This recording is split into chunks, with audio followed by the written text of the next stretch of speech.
তোরা সবাই এসেছিস তো? হ্যাঁ স্যার। ঠিক আছে, বস।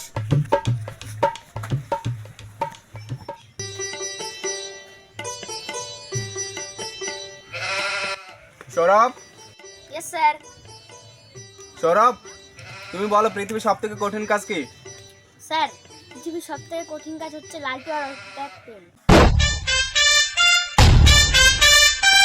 কেন? ওরা যেভাবে রোদে দাঁড়িয়ে কথা বলে সেটা অন্য লোকের পক্ষে সম্ভব নয়।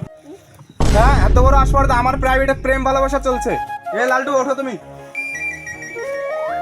না স্যার, আমি প্রেম করিনি। ও স্যার মিথ্যে কথা বলছে, আমি রোদে দাঁড়িয়ে চেন ঠিক করছিলাম। স্যার দেখুন, আমি মিথ্যা তো বলছি, লালটু অর্পিতাকে চিঠি দিয়েছে। দেখুন স্যার, আমি মিথ্যা বলছি। ঠিক আছে, তুমি জায়গায় গিয়ে বসো।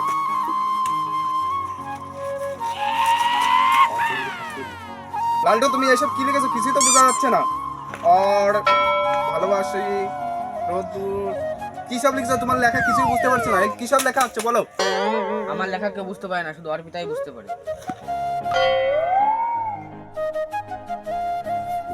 চুপ কর, তোর আবল তাবল কথা। এ যা লিখেছে আমাকে যদি না বোঝাতে পারিস, এক চড়ে তো মাথা ঘুরিয়ে ফেলে। ঠিক আছে স্যার, আমি বুঝেছি। আমি 2 অক্ষরে নেপাল লিখবো। দূর বেয়াদব, 2 অক্ষরে নেপাল লেখা হয়? নেপাল লিখতে গেলে 3 অক্ষর লাগে। নয়কার পয়কার ল, নেপাল। দেখেন স্যার, আমি লিখবো।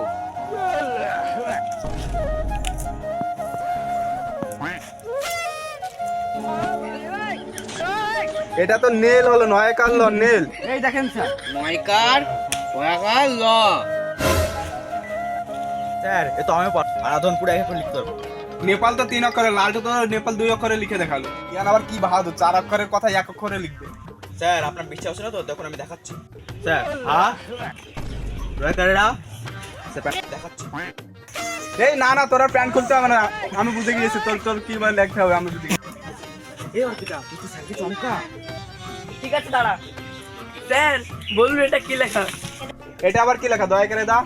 মাস্টার আমাকে নিয়ে বলুন। তাহলে এবার তোকে নিয়ে বলতে হবে, অর্পিতা দা। স্যার, আপনাকে মাস্টারের চাকরি কে দিয়েছেন? আমি বলছি, দেখুন।